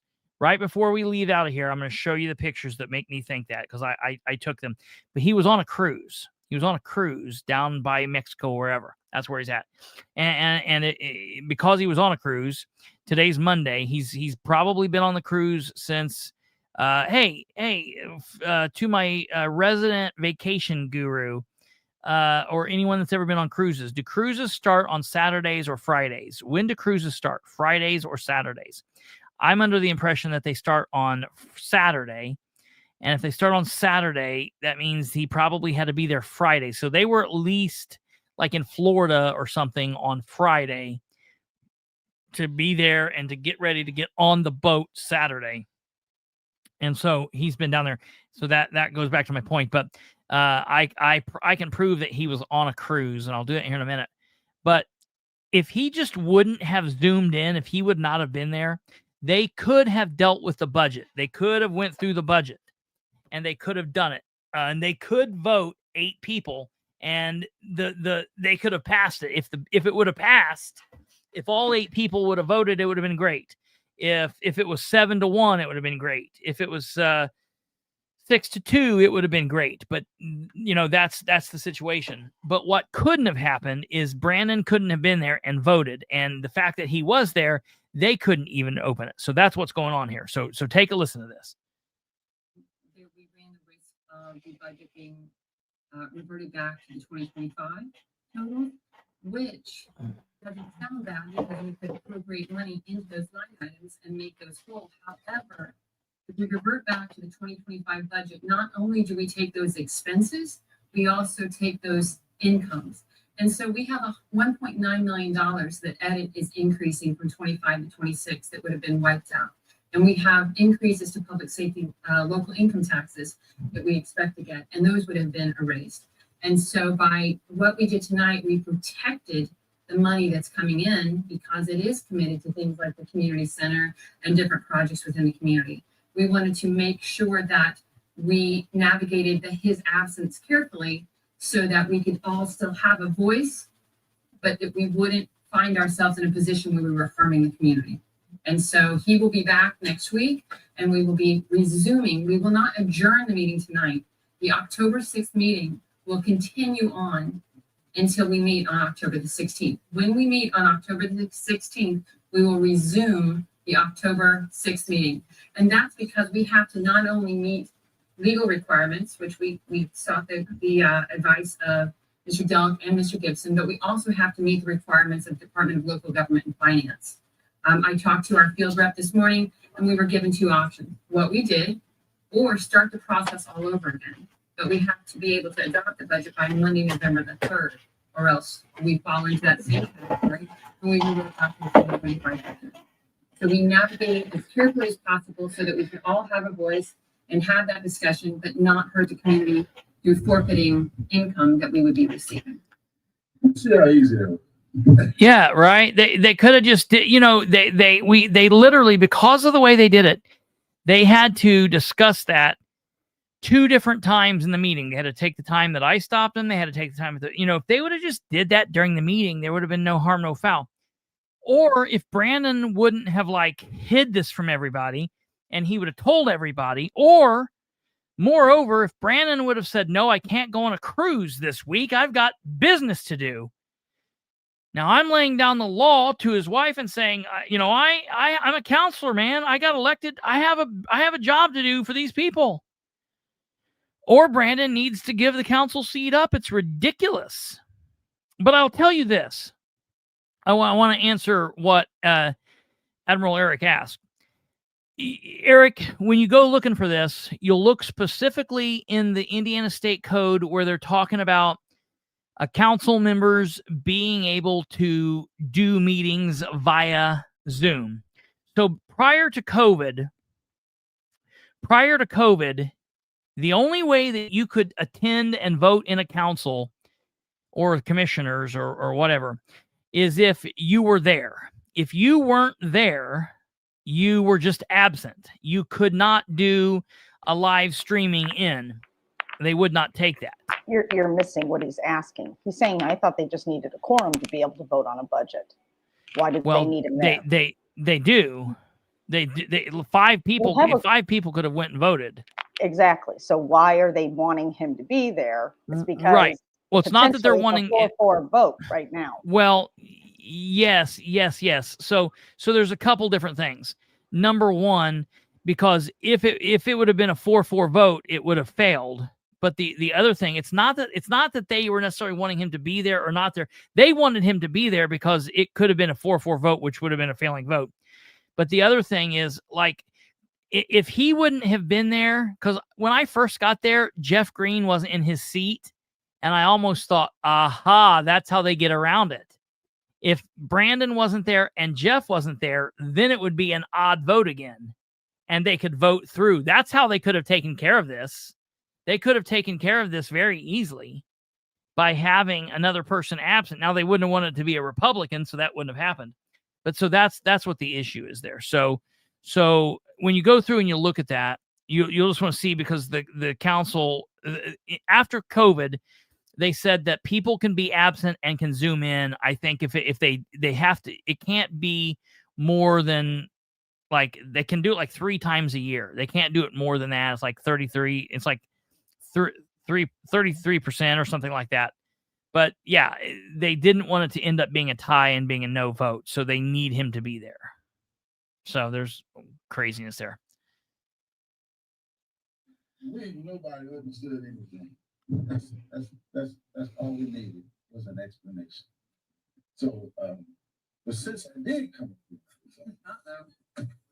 there is one thing that's been on my mind, and it's just commentary. So I need a reply unless you want to. But I recall when we had a Democrat mayor. Interesting stuff here, he says. Several people went to prison. Sanitary district officials went to prison. All Democrats. Not one time did the 2 Democrats, I know one was a councilman at the time, one wasn't, but at no time during all of that fiasco, they would jump ship. Not one time did they say, you know what, my party's top officials went to prison. I'm jumping ship. They stuck with it. So I'm just curious. I mean, I don't know of anything that happened lately. Why jump ship now? I don't get it. And I don't care. I'm not Democrat or Republican. I care less. But I'm just curious. Is there something, there's an underlying factor to make you jump ship? After all the stuff the Democrats went through and the disgrace on the Democrat Party, you stuck with it. And then all of a sudden, nothing happens and you jump ship. So I just want to make a comment here. Thank you. No quick question, please. Can you tell me how long this meeting has been scheduled? Has it always been the first Monday of every month for 25, 30, 40 years? Okay, I just wanted that just record. Thank you. Furthermore, who cares how many 25 years? It's definitely been there since Brandon's been on the council. And then you will read them. If we're ready, Harold, if we're ready to finish, then you read that. Okay, you got it. Okay, pursuant to the prior action of council, this meeting will reconvene. Now, I want you to listen to this. This is very important. Listen. Okay, that concludes. Anybody else? No. Nora's got a piece of paper that's saying you'll read this out. You'll read that part out. Like that, like this was all planned. Like she had that typed up. They had it typed up. Like before, this is nuts. Furthermore, he didn't know, like, next year when they vote, they got, maybe Nora should be president of the council. Like, I hate saying that, but it is what it is. You know, I think it is what it is. So he. Okay, pursuant to the prior action of council, this meeting will reconvene on October 16th, 2025, to solely consider the budget ordinances. Thank you. And she pulls the paper back.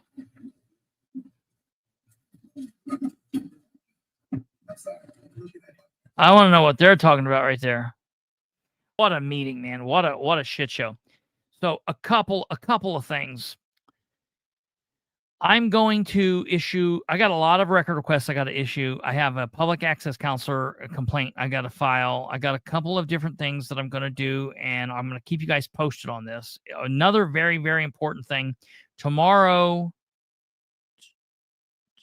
why? Oh, yeah, because the commissioners didn't meet today.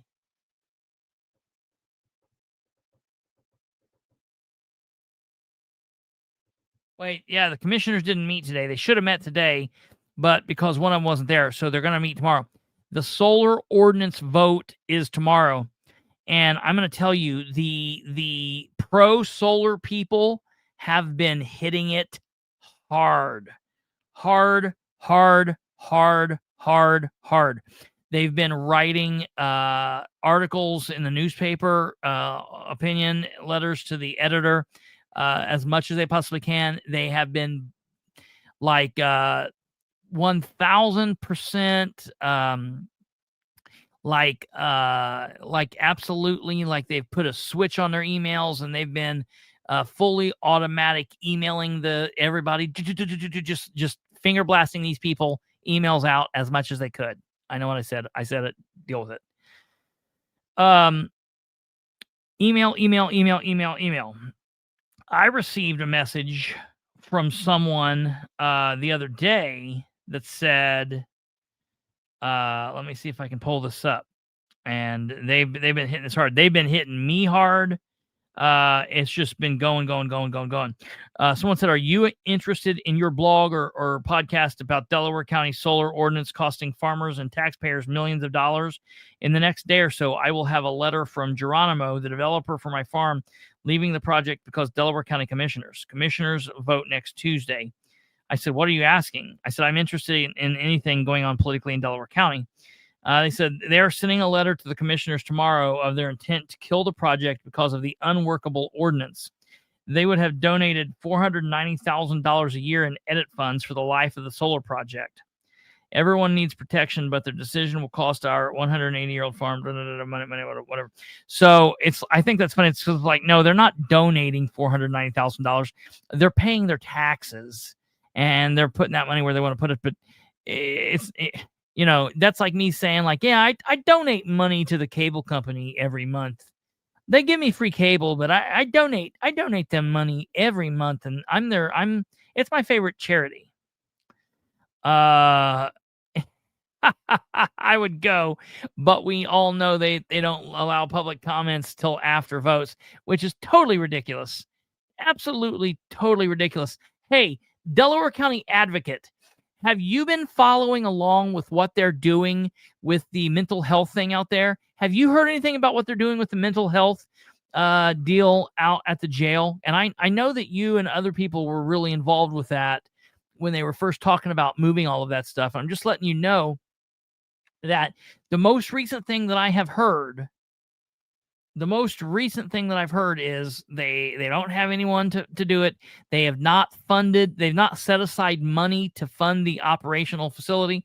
They've talked about letting it set empty. They've talked about now redoing the inside and then setting it up maybe as an animal shelter. They've talked about all kinds of different things except for what it's supposed to be.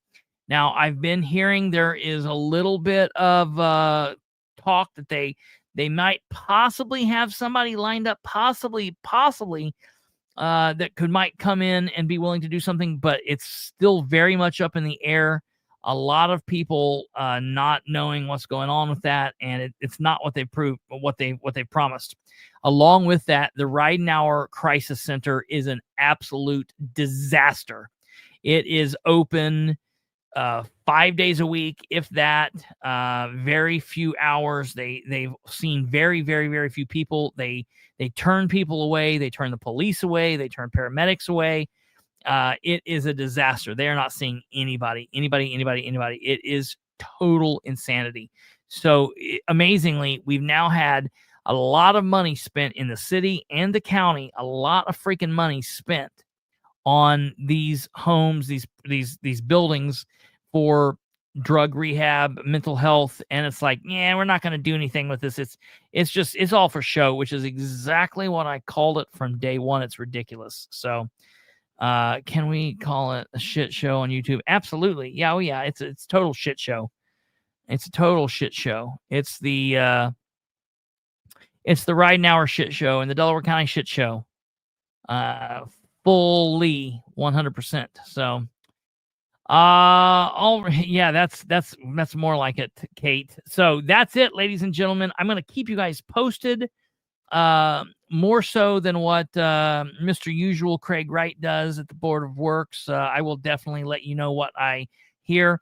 Be filing some record requests. I'm going to file a public access counselor complaint and file a bunch of other things. I will let you guys know what I hear when I hear it, and I will keep you guys up to date. We will obviously be doing a show tomorrow evening back at the normal time at 9 p.m. And I am going to let everybody know that I do believe that Audie may have an attorney. There's been a couple of attorneys that's reached out and talked to Audie, and Audie's talked to, and I do believe he has an attorney lockdown. And I am pretty sure that I've filed. I sent out emails asking for statements, and I sent out an email asking for records, a record request. And I'm pretty sure that Audie is going to be on WIBC coming up here maybe later this week or the first of next. I'm very sure that he will be there on the Kendall and Casey show and possibly on Tony Katz. So you guys stay tuned. I'll keep you posted on all of that. If Audie is on that, we'll definitely play it on the show. So take care. I will see you guys tomorrow. God bless each and every one of you. Have a wonderful rest of your evening. And yes, it's about the Colts game. If you didn't hear what happened last night, if you want to go back and see, I've got it. It's the very first part of last night's show, so you can go check that out. And I'd be interested in. Look, Audie said he was in the wrong. Audie said I shouldn't have said what I said, and he apologized to the kid. He said I messed up. But what the police then did, then took it another step of weirdness. It was just total insanity. So it was total craziness. And so just a weird deal on all situations. But all right, you guys take care. Have a great evening. We'll be back here tomorrow for episode 539. It's been a long night. Get some sleep. Have a great tomorrow, and we will see you then. Goodbye.